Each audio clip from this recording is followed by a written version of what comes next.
Morning students, कल हमने कुछ इंटीग्रेशन पढ़ी थी। तो हम आज ये जो एक्सरसाइज मैंने आपको लिखी है अराउंड 7 हमारे पास फंक्शंस हैं जिनको हमने क्या करना है, इंटीग्रेट करना है। तो इन सब की integration with respect to x करेंगे आज। इंटीग्रेशन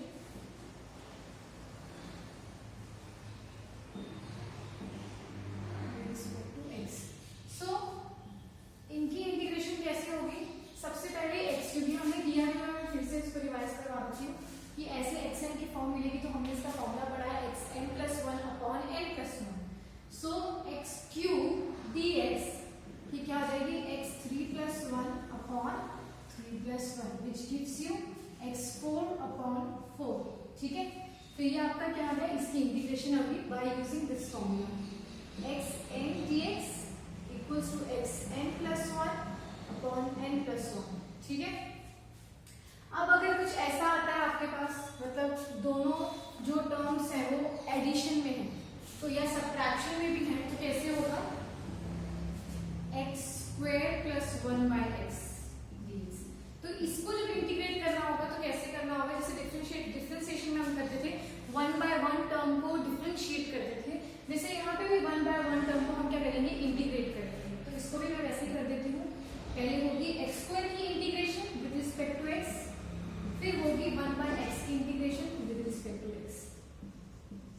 ठीक है, एक्स स्क्वायर का हमें पता है, एक्स स्क्वायर का वही फॉर्मूला लगेगा, ये वाला एक्स एन डी एक्स की फॉर्म है। तो यहाँ पे क्या हो जाएगा, x2 प्लस 1 अपॉन 2 प्लस 1। ठीक है, और यहाँ पे 1 बाय एक्स की जो मैंने आपको बताई थी इंटीग्रेशन, वो क्या होती है, 1 बाय एक्स की आप कभी भी इंटीग्रेशन करते हो तो आपको log x मिलता है। ठीक है, ये मिलता है, तो ये आपको इसका क्या मिल जाएगा, log x मिल जाएगा। तो ये आ गई एक्स क्यूब की इंटीग्रेशन और ये आ गई X square plus 1 by X की इंटीग्रेशन। तो ऐसे ऐसे पहले मैंने इसको लिया, इंटीग्रेट किया, प्लस फिर इसको, मतलब इंटीग्रेशन को क्या कर दिया, अलग अलग इनको इंटीग्रेट किया। ठीक है, तो अब आ जाते हैं हम थर्ड वाले पे कि अगर किसी का होल स्क्वायर है तो आप कैसे इंटीग्रेट करेंगे। ठीक है, जैसे यहाँ पे मिला हुआ है आपको x माइनस 1 बाय एक्स का whole square, x minus 1 by x का whole square dx। So in this case what we will do, again हम पहले इसको क्या करेंगे, इसके जो स्क्वायर है उसको खोलेंगे। ठीक है, तो x माइनस 1 का होल स्क्वायर किसके इक्वल होगा, ये होगा x square a minus b का होल स्क्वायर का फॉर्मूला लगाएंगे, a स्क्वायर प्लस b का स्क्वायर माइनस क्या है, a माइनस b का फॉर्मूला है, तो ये आ जाएगा माइनस 2 इंटू ए बी। तो a क्या है x और b क्या है 1 बाई एक्स। ठीक है, तो ये मेरा ओपन करके ये स्क्वायर को ये आया, x x कैंसिल हो गया, तो क्या मिला मुझे, X square plus 1 by X square minus 2। ठीक है, तो अब मुझे क्या करना है, इसको करना है इंटीग्रेट। ठीक है, तो इसको मैं वैसे इंटीग्रेट करूंगी, पहले इसको करूंगी, फिर इसको करूंगी, फिर इसको करूंगी, अलग अलग इंटीग्रेशन जो है, इंटीग्रेंट जो है इनको अलग अलग प्रोवाइड कर दूंगी।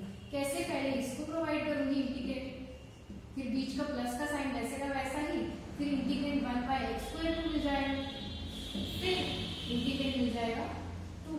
ठीक है, तो ये मैंने इंटीग्रेंट से जो थे इनको प्रोवाइड कर दिए। अब क्या करना है मुझे, अब मैं करूंगी इनको इंटीग्रेट। तो ये जो एक्स स्क्वायर है इसकी इंटीग्रेशन क्या होती है, एक्स क्यूब अपॉन क्यूब, कैसे 2 प्लस 1 अपॉन 2 प्लस 1, वही फॉर्मूला लगाया है एक्स एन डी एक्स का, तो ये मिल गया प्लस। अब ये जो एक्स स्क्वायर है इसको मैं क्या करूंगी, इसको ऊपर लेके जाऊंगी ताकि ये भी वही फॉर्मूला मिले मुझे, एक्स एन बन जाए।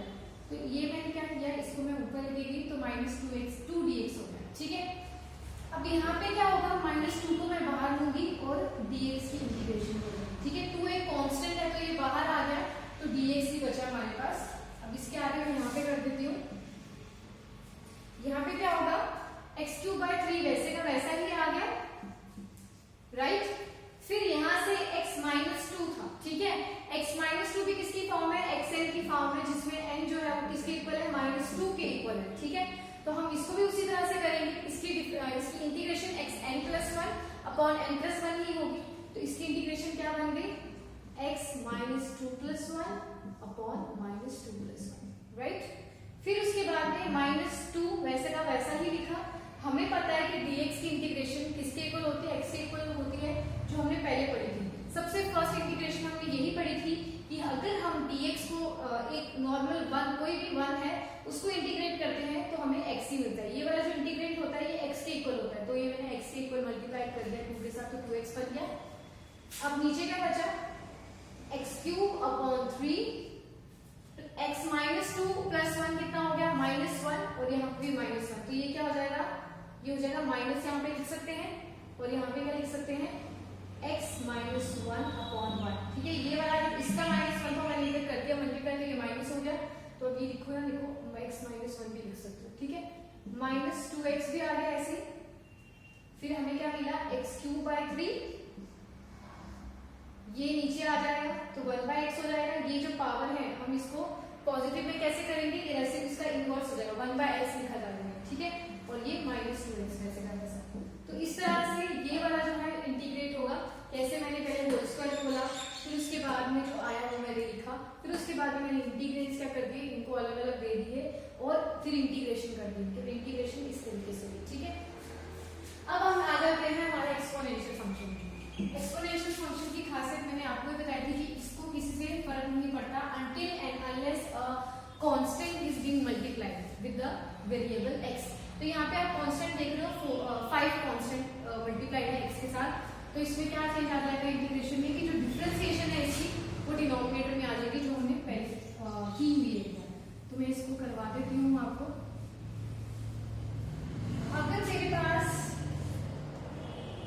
ये एक फंक्शन है जिसको मुझे इंटीग्रेट करना है, ठीक है, तो ऐसे लिख देंगे इसको, क्योंकि इसको इंटीग्रेट करना है, इंटीग्रेंट प्रोवाइड करेंगे विद रिस्पेक्ट टू x, क्योंकि इसके रिस्पेक्ट टू हम इस फंक्शन को क्या करेंगे, इंटीग्रेट करेंगे। 4 क्या है, कांस्टेंट है, तो 4 क्या आ गया, कांस्टेंट जो आ गया इंटीग्रेट से बाहर आ गया। ठीक है, ऐसे ठीक है। फिर क्या करना है हमने, मैंने आपको बताया था कि ex की एक्सपोनेंशियल फंक्शन जो होते हैं उसको हम जब इंटीग्रेट करते हैं या डिफरेंशिएट करते हैं वैसे के वैसे ही रहते हैं, और जो उनका वेरिएबल पार्ट, मतलब ये वाला जो पार्ट है उनका पावर का जो पार्ट है, अगर इसके साथ कुछ मल्टीप्लाइड है तो उसकी डिनोमिनेटर में क्या होगी, डिफरेंशिएशन होगी in case of integration, and multiplication में इसकी डिफरेंशिएशन होगी इन केस ऑफ डिफरेंशिएशन। तो अभी हम क्या कर रहे हैं, इंटीग्रेशन कर रहे हैं, तो what we will do, we will write it as 4, वैसे का वैसे लिख दिया। इसकी इंटीग्रेशन क्या होगी, e5x अपॉन डिनोमिनेटर में क्या करना है, हमें 5x से डिफरेंशिएशन करनी है, तो ये मैंने 5x से डिफरेंशिएशन कर दिया। अब मुझे क्या मिला, 4e5x अपॉन 5, क्योंकि 5 कांस्टेंट बाहर आ गया और x की डिफरेंशिएशन क्या होती है, 1 होती है, तो ये मुझे क्या मिला, 4e5x अपॉन 5। ठीक है, तो इस तरह से हमने क्या किया, 4e5x dx को कर दिया। नाउ लेट्स कम्स टू, इसमें आते हैं हम, इसको मैं पावर दे देती हूँ, क्योंकि यहाँ पे भी x³ दिया था, यहाँ पे भी x³ दिया था, यहाँ पे इसकी पावर देती थी 2 से 3 तक करना होता है। अब लिमिट्स क्या होती है बेसिकली, जैसे अगर आपको कुछ ऐसा फंक्शन मिला है जिसको आपको इंटीग्रेट करना है, 1 से 2 करते हैं, 2 से 3 में करते हैं, इजी वाला करते हैं पहले, 1 से 2। ठीक है, तो लिमिट्स क्या होती है बेसिकली कि इसको इस दायरे में रह के आपने क्या करना है, 1 से 2 की लिमिट के बीच में ही इंटीग्रेट करना है। इंटीग्रेट बेसिकली क्या होता है कि होल फंक्शन क्या है, ठीक है, होल फंक्शन मतलब पूरा फंक्शन क्या निकलेगा, ठीक है, वो होता है बेसिकली। तो लेकिन हमें क्या पता करना, हमें पूरा फंक्शन नहीं फाइंड करना होता, जब हमने ये फाइंड करना होता है कि इस दायरे में जो है उसका इस दायरे में इसकी इंटीग्रेशन क्या होगी, ये फाइंड करना है। तो हम कैसे करेंगे, यहाँ पे देखेंगे आप, हमें पता है पहले हम वैसे ही डिफरेंशिएट वैसे ही इंटीग्रेट करते हैं जैसे कि करते आए हैं। इसकी इंटीग्रेशन x4/4 हो जाएगी। ठीक है, इंटीग्रेट किया पहले, फिर क्या कि जो लिमिट्स हैं इसको हमने ब्रैकेट्स में ऐसे 1 से 2 है तो 1 से 2 कर दिया। ठीक है, अब क्या करेंगे हम, इसमें ऐसा होता है ये जो कांस्टेंट्स को हम बाहर ले लेते हैं, ठीक है, ताकि हम आसानी से कर पाए। तो ये क्या हो जाएगा, 1/4 बाहर आ गया, अंदर क्या आ गया, x⁴ 1 से 2। ठीक है, अब क्या करना है हमने, अब इसको हमने करना है लिमिट्स अप्लाई करनी। तो लिमिट्स कैसे अप्लाई होती हैं, लिमिट्स अप्लाई होती हैं कि पहले हमारा आता है अपर लिमिट, ये होती है अपर लिमिट, पहले अपर लिमिट अप्लाई होती है, फिर होती है लोअर लिमिट। तो फॉर्मूला क्या होता है, कोई लिमिट को अप्लाई करने का, upper limit minus lower limit. ठीक है, तो पहले मैं क्या लगाऊंगी, अपर लिमिट लगाऊंगी। अपर लिमिट मतलब x की जगह 2 ठीक है। फिर मैं क्या करूंगी, 1 पुट करूंगी एक्स में, माइनस लगाया क्योंकि माइनस है फॉर्मूले में, ठीक है, माइनस लगाया, फिर मैंने क्या पुट किया, 1 पुट किया, ठीक है। ऐसे लिमिट्स लगती हैं, पहले लगती है अपर लिमिट, एक्स में पुट करनी हो तो जहां जहां आपको एक्स दिखता है वहां आपने क्या करनी है, ये अपर लिमिट पुट कर देंगे, मतलब एक्स की जगह आपने वो अपर लिमिट यूज करनी है, ठीक है। जहां जहां आपको फिर माइनस करके दूसरी साइड में क्या आती है, लोअर लिमिट आती है, तो जहां जहां आपको एक्स दिख रहा है वहां आपने क्या पुट कर देना है, लोअर लिमिट पुट कर देनी है माइनस के बाद, ठीक है। तो अब क्या रिजल्ट आ जाएगा हमारा, अब आ जाएगा 1/4, 2 की raise power 4 is equal to 16 और -1 आ गया, ठीक है। तो कितना आया ये, 1/4 इंटू 15, मतलब 15/4 क्या है, इस इंटीग्रेंट की वैल्यू है, ठीक है, जब हमने इस पे लिमिट लगाई, ठीक है। तो जब भी हमने किसी दायरे में रहकर किसी फंक्शन का इंटीग्रेशन फाइंड करना हो तो हम कैसे करेंगे, इस तरीके से करेंगे, ठीक है। तो बेसिक थिंग जो आपको याद करनी है वो ये याद करनी कि पहले अपर लिमिट अप्लाई होती है, ठीक है, फिर लोअर लिमिट अप्लाई होती है। Now come to this, when we get a trigonometric function, then how it will go? Similar will be the process of it. Similar he process है, बिल्कुल कुछ चेंज नहीं है। ये एक बार ये वाला भी करके मैं आपको दिखा देती हूँ। अब लिमिट्स क्या है, लिमिट्स है 0 to π/2, ठीक है। तो cos x को क्या करना है, मुझे अब इंटीग्रेट करना है, ठीक है। तो cos x को मैं कैसे इंटीग्रेट करूंगी, हमें पता है cos x की जो वैल्यू होती है वो कितनी होती है, वो जब हम इसको इंटीग्रेट करते हैं, इसकी इंटीग्रेशन क्या आती है, sin x आती है। तो cos x की इंटीग्रेशन क्या आ गई, sin x आ गई इंटीग्रेशन। फिर मैंने आपको क्या बोला था कि जो लिमिट्स है उसको ब्रैकेट में ऐसे लिख देते हैं, तो ये लोअर लिमिट, अपर लिमिट ऐसे लिख दिया मैंने, ठीक है। अब क्या करते हैं, लिमिट अप्लाई करते हैं। लिमिट कैसे अप्लाई करते हैं, पहले अपर लिमिट अप्लाई करते हैं, तो sin π/2, x की जगह π/2, फिर माइनस लोअर लिमिट अप्लाई करते हैं, लोअर लिमिट क्या है, sin 0, ठीक है। ऐसे लिमिट अप्लाई होगी तो क्या मिलेगा, sin π/2 क्या होता है, 1 होता है, और sin 0 क्या होता है, 0 होता है, ठीक है। तो ये मुझे मिल गया 1 - 0, 1 - 0 इज इक्वल टू 1। इस तरह से क्या होता है, लिमिट अप्लाई होती है in case of trigonometric functions. तो कोई और भी ट्रिग्नोमेट्रिक फंक्शन होता है, यहाँ पे sin x होता अगर, और माइनस cos x आ जाता फिर, ठीक है, माइनस cos x आएगा तो कैसे लिमिट अप्लाई होती है ये भी देख लेते हैं। तो अगर यहाँ पे होता,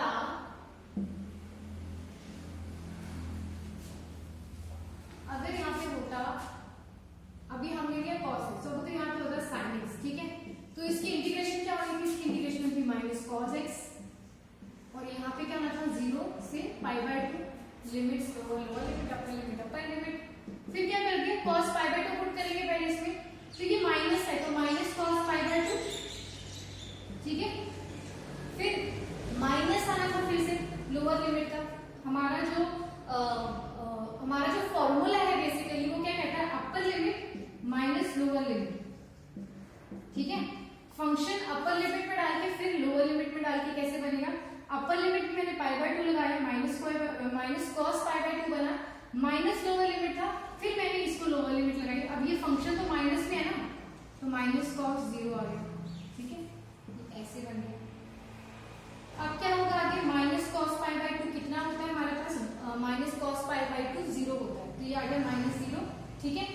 cos 0 क्या होता है, ये माइनस, इसके बाद ये वाला लगा दिया, फिर ये वाला माइनस इंटू माइनस क्या हो गया, प्लस कर गया इसको, cos 0 क्या होता है, 1 होता है, तो ये हो गया, तो 0 -0 + 1 कितना हो गया, 1 हो गया। तो इसका आंसर क्या आ गया, 1 आ गया, इस तरह से, ठीक है। तो जब भी आपने इंटीग्रेट करना है तो इस तरीके से इंटीग्रेट करना है इसको। और भी काफी सारे फंक्शन है, जैसे x2 की जगह x4 ले लो, इसमें भी आप लिमिट लगा सकते हो, ठीक है। तो किसी में भी आप लिमिट लगा सकते हो। अब मैं आपको लास्ट वाला लिमिट लगा के दिखा देती हूँ, जैसे ये वाला फंक्शन, ठीक है, ये वाला फंक्शन ले लेते हैं, ठीक है, ये इसको ले लेते हैं, ठीक है, x - 1/x का होल स्क्वायर, ये किसके इक्वल था हमारे पास, ये था, पहले मैंने इसका खोला था a - b का होल स्क्वायर फॉर्मूला लगाया था इसमें, तो x² + 1/x² आया था मेरे पास, ठीक है, a² + b² -2 आया था, राइट, ये आया था मेरे पास।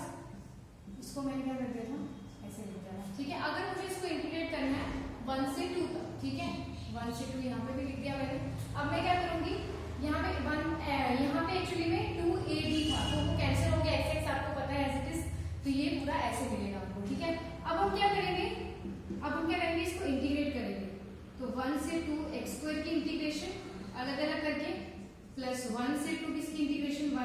करके, फिर -2 dx 1/2 की इंटीग्रेशन, ठीक है। ऐसे इंटीग्रेशन मिलेगी हमको। अब हम आगे क्या करेंगे, ये हो जाएगा x3/3 1 से 2 तक। ये हो गया क्या, ये बेसिकली हमारा क्या आया था, इसकी इंटीग्रेशन हमारी क्या थी, 1/x होती है, x -2 आना था, इसमें थी x -2 + 1 -2 + 1, और ये मिला था हमको -1/x, राइट। ये ऐसे मिला था -1/x, तो हम इसको वैसे ही लिखेंगे। यहाँ पे क्या हो जाएगा, इसकी इंटीग्रेशन आ गई -1/x, तो माइनस यहाँ पे लिख दिया, और इसकी 1/x इंटीग्रेशन, ठीक है। 1 से 2 -2 इसकी x इंटीग्रेशन थी, 1 से 2 इसको कर दिया, ठीक है। अब क्या करेंगे, लिमिट्स पुट करते जाएंगे, upper limit minus lower limit, upper limit minus lower limit, तो क्या मिलेगा हमें, इसको ध्यान से देखो, अगर तो 1/3 बाहर ही रहने दो, इस पे कैसे लिमिट लगेगी, 2 का क्यूब हो जाएगा -1 का क्यूब, ठीक है। ये पहले वाला हमारा सॉल्व कर दिया हमने। फिर आया था इसको, ठीक है, ये क्या 1/x है, तो पहले किस पे लगेगी, upper limit minus lower limit, 1/2 minus 1/1, right. फिर हम आ जाते हैं इस पे कैसे लिमिट लगेगी, इससे पहले अपर लिमिट दैट इज 2, फिर आ गया लोअर लिमिट दैट इज 1, ठीक है। तो इस तरह से लिमिट लगा के हमें ऐसे मिल जाएगा।